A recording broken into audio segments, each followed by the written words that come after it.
I'm sorry I've had to write this down because I can't remember it all.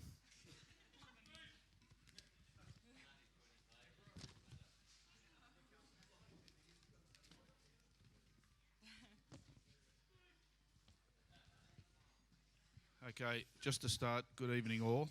Firstly, on behalf of Anna's mum, Mary Jane, and Michael's parents, Mukesh and Gina, a very warm welcome to all of the relatives and friends who have joined us to celebrate this wonderful occasion.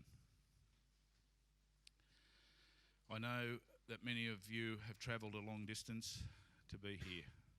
Thank you all for coming to celebrate this very special day.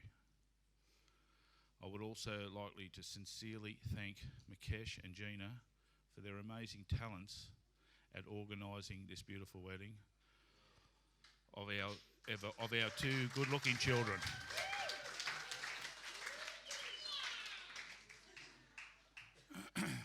Although a touch of sadness, I can't let this moment pass without mentioning the family and loved ones who couldn't be here to celebrate this great occasion, but I'm sure they are very pleased and happy for Michael and Anna. Today I look at my daughter and I see an independent, attractive, elegant, stunning young woman. She obviously takes after her mum.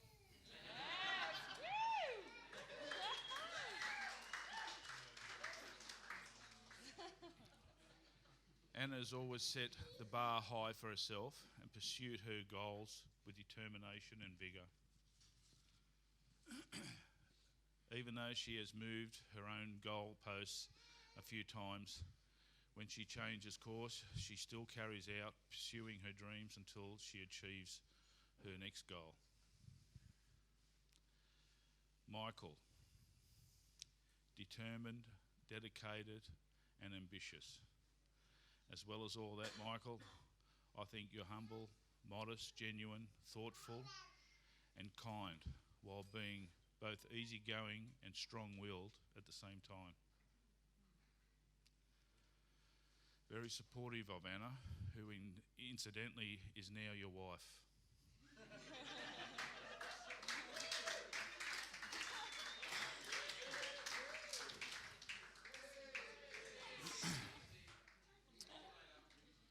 I think as a dad, you can tell what does and doesn't work. With Anna and Michael, I get a great feeling of knowing that this relationship will last forever. After telling you both how wonderful you are and how worthy you are of each other, I'd better finish off. But before that, I would like to offer one final thought. Marriage is the meeting of two minds, of two hearts, and of two souls. It's clear Anna and Michael are a perfect example of this. May they be blessed with happiness that grows and with love that lasts and a peaceful life together. It is now my pleasure to propose a toast to the happy couple. Please be upstanding and raise your glasses as we toast the bride and groom. To Anna and Michael.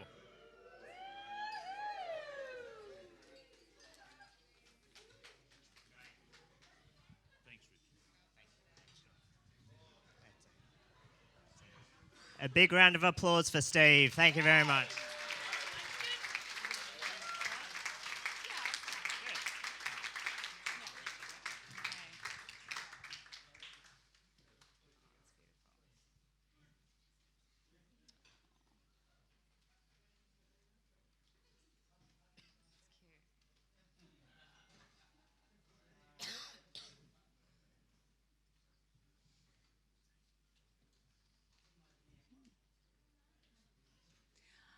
Hi everyone, I am the maid of honour.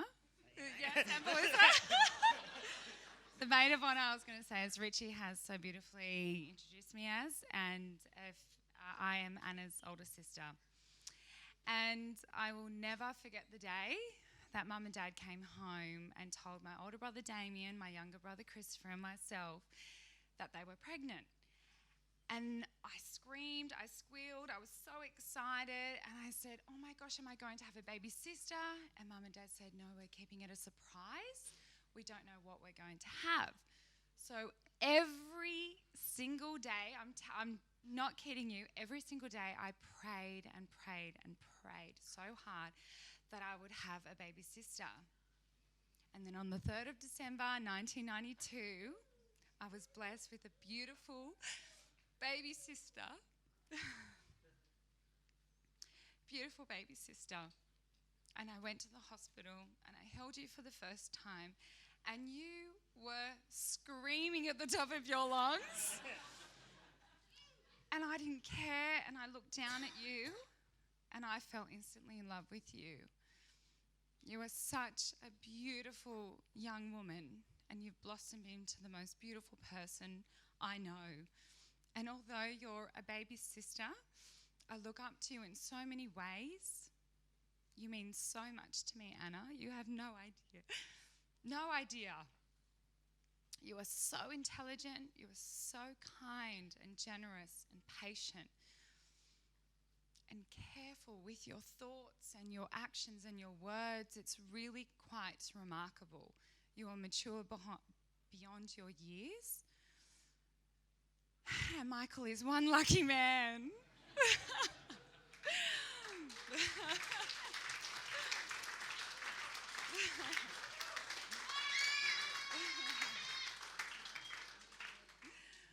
Honestly, the memories that we share are hilarious. Anna and I share the most unique humour I think anyone can ever share, that only her and I actually find funny. No one else but her and I. And we get it. And we are in fits of laughter with just tears rolling down our faces. And from the day that you were brought home from the hospital, we shared a room our entire lives. We were up until I think I was 20. We shared a room our whole lives. We had some funny memories, not so funny memories. She would steal my clothes and then wear them, put them back in the drawer with the tags still on them. And I knew that you wore them. But anyway, we'll leave it at that. And oh my gosh, the laughs and the games that we created together, the string game. You know what I'm talking about, sister. We just have so many beautiful memories and I just love you so dearly. You're an incredible human being. And Michael, you're a gorgeous man and we welcome you with open arms into our family. You are my 5th brother and I love you and I know you will treat my sister with the most beautiful respect for the rest of your lives and love her dearly, or else.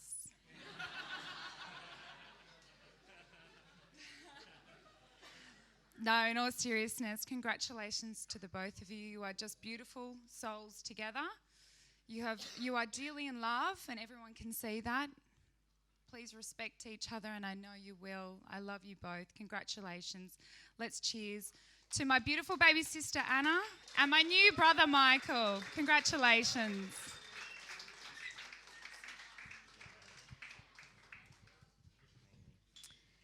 So in due respect, I guess it's my turn to respond. A wise man once said to me 8.5 hours ago that you should give a speech. So this is my 8.5 hour preparation of speeches that should focus on the past, the present, and the future. And so I will do my best. So I reckon I met Michael about 12, 15 years ago. And you keep in mind it was like mid-2000s. And it was at a Friday night youth. And this guy rocked up wearing a lab coat and headbands. And I was like, okay, it's the noughties. You know, fashion's going weird places. That's fair enough. But I thought that was eccentric for the time. And this guy comes up and entered Michael Crisafio into my life for lack of a better term, forever. So that's the past, covered. I've said it. There it is. But it's kind of coming into the future. So I was lucky enough to, I guess, journey with Michael through life. And when he moved to Brisbane, that was tough for me, but I'm happy for the move that he made and for what the year would bring for him. And I remember talking to him, and it was one of those vivid memories where I could tell you where I was standing in Perth when he called me to say, I'm on this journey of discernment, and I don't think this is for me. So what does that mean? I go, well, I'm not too sure, but if it's not one answer, it must be the other. And he goes, okay, I guess that's fair. And I remember at that moment holding and just sitting with that and going, so if it's not answer, I wonder what the other is. And I guess we stand tonight on that answer. And that's really nice to sit with. So that's the past. If I come into the present and what tonight is, I remember when he told me that he's met someone and told me about this girl, Anna, and had the opportunity to meet her about a year or so ago. And he was kind of at a distance, and he pointed to this girl, and he said, this is Anna, like from a distance, like make sure you say hi. So I probably said to every second girl, are you Anna, until the right person came by. And then this girl walked up, and I was like, nah, that can't be Anna, so I'll let her go. But she came up to me and goes, are you Richie? I'm goes, you're Anna? I'm like, he goes, yeah, I am. I'm like, but you're too hot. Like, you can't be Anna. You are way too hot for Michael. I was, yeah, I'm Anna. I'm pretty sure I asked your friend first, like, no, you must be Anna. It's like, no, that's Anna. I'm like, all right. All right.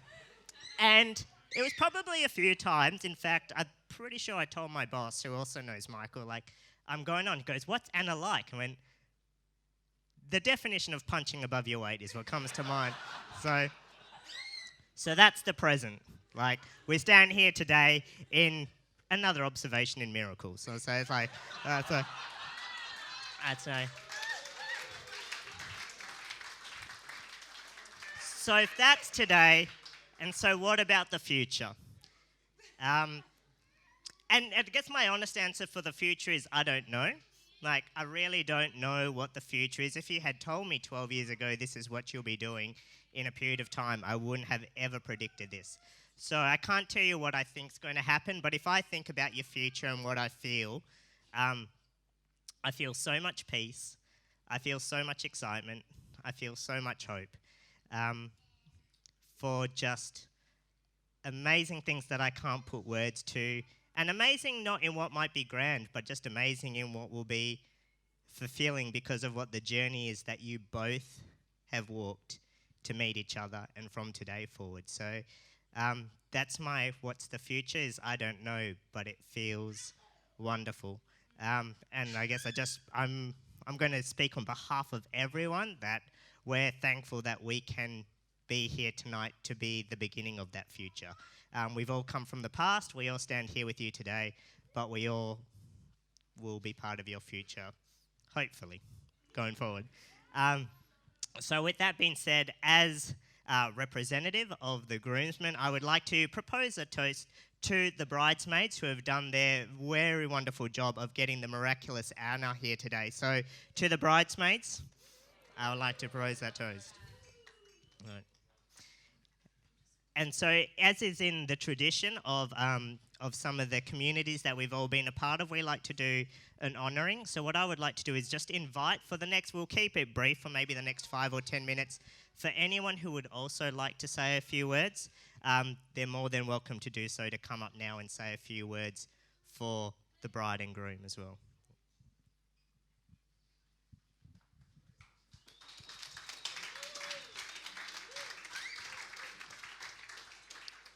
Thanks, Richie.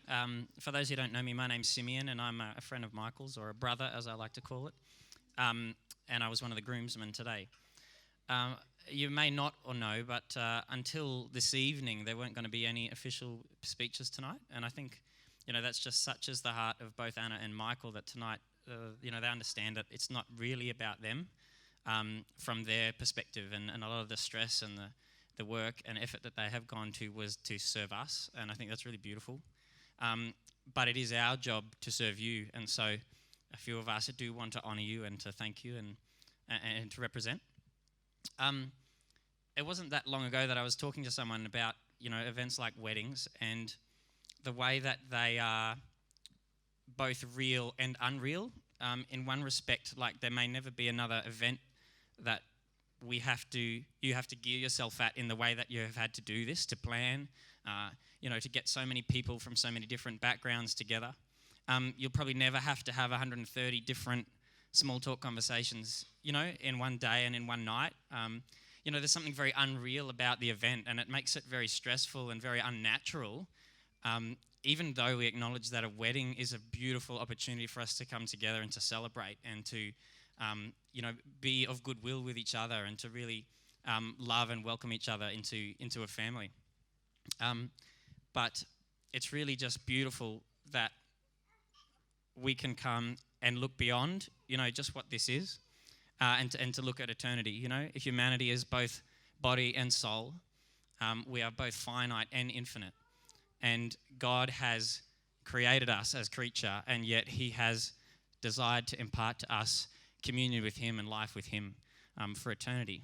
And so we see today, if we have eyes to see, if we have eyes of faith, if we have ears of faith to hear, we can look beyond this beautiful celebration, and we can see eternity, and we can see that witnessed in both Michael and Anna and in their past and in what has brought them together. And it's especially worth honouring that both of them discerned religious life.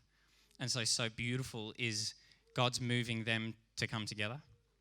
And yet also today, and we especially look at the Mass and the presence of Christ with us, and Michael and Anna desiring us to look beyond this also at what it points to and what it points to in Christ and his sacrificial love for us.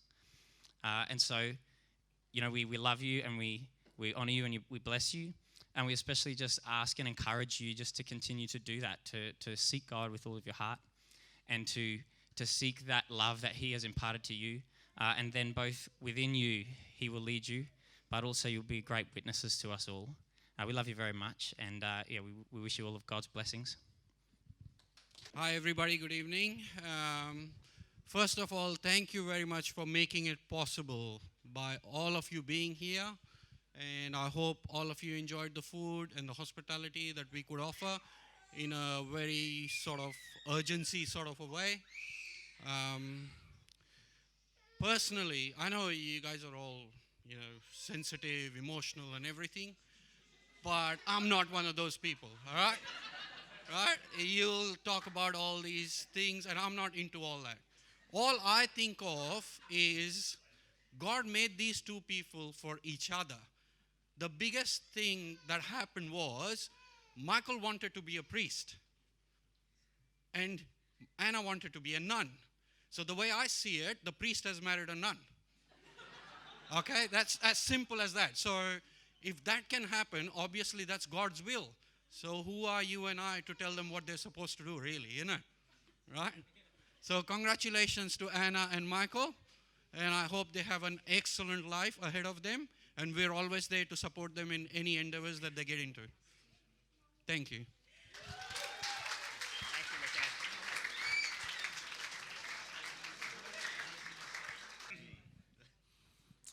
Yeah, I ate a bit too much tonight, which is not really what I do normally, but it's a first for everything.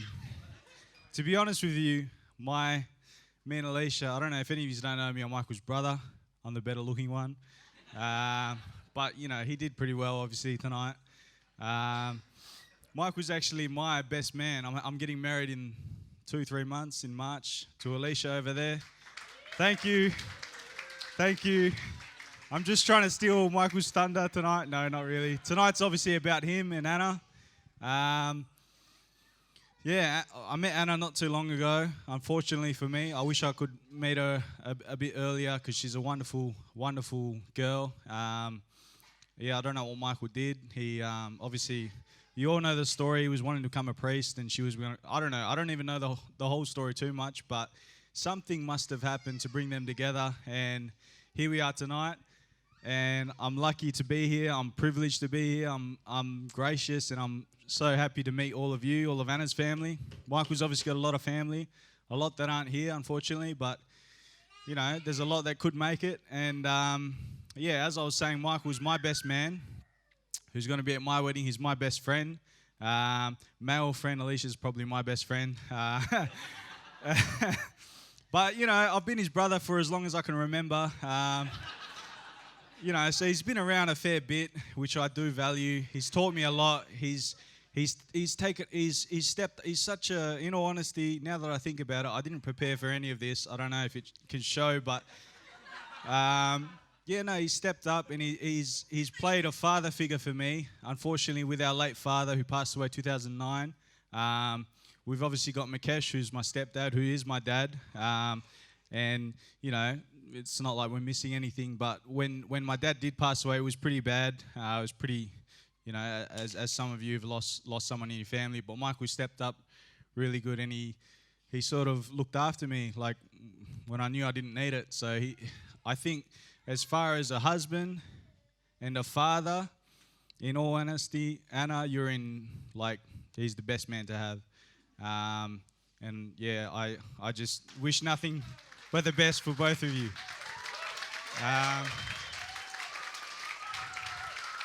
Yeah, so, I mean, I'm only saying good things because he's my best man. He's probably going to have a few words to say at my wedding.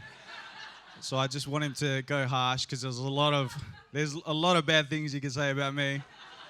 But no, it was a pleasure being here tonight. It was a pleasure meeting all of Anna's family. Now that they've tied the knot and she's officially a Crisafio, or he's officially a Popovic, whichever way you want to see it, we're united. We're going to be together forever. So everybody mingle. We're going to, you know, let's enjoy tonight. It's a beautiful night, and thank you for inviting me. It's been a pleasure. Thanks, Anna and Michael.